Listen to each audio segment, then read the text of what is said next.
হিসাবে কাজ করছে। প্লিডার বলতে কাকে বোঝায়? যে কিনা কোর্টে প্লিড করে।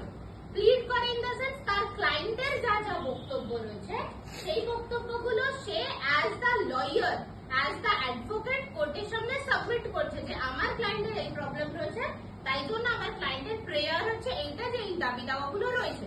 ঠিক আছে, তার মানে ক্লায়েন্টের হয়ে কথাগুলো সাবমিট করে কে? লয়ার।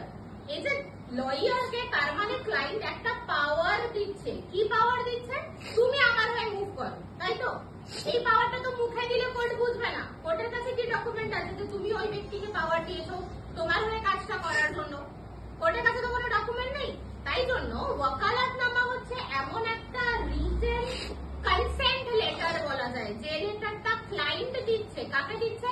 তার অ্যাডভোকেটকে দিচ্ছে।